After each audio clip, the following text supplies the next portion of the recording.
Daniel, 76 ans, Nantes. Passé un certain âge, on nous met de côté. À Noël, nous nous retrouvons comme toujours autour de la table ronde. Irma, ma nièce, 30 ans, aide-soignante. Jean, mon neveu, menuisier, 30 ans.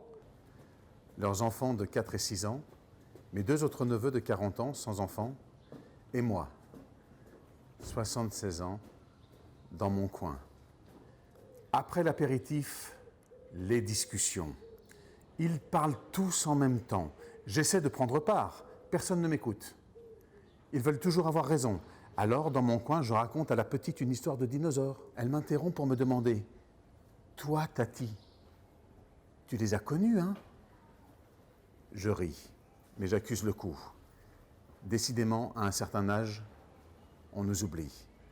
Je débarrasse la table, j'entends ma nièce dire « Ah, les vieux à l'hôpital, ce qui nous embête, je ne peux plus les voir. » Là, j'ai envie de hurler, je lui rappelle qu'elle aussi vieillira si elle a la chance de ne pas mourir trop tôt. Elle pourrait me répondre qu'elle a 30 ans et qu'elle m'emmerde. Mais non, sinon elle n'aura pas son chèque pour Noël. C'est le regard des autres qui dérange quand on vieillit. On est des êtres humains quand même. Ma parole n'a pas de valeur, même si pour moi ça devient de plus en plus difficile et que je n'ose pas leur dire. Ils ne me croiraient pas de toute façon. Les vieux n'ont pas à se plaindre, c'est bien connu. Isolés, muets, nous devons nous résigner à attendre la mort sans déranger. J'ai l'impression que quand on est vieux, on n'existe plus. On n'a plus le droit à la parole.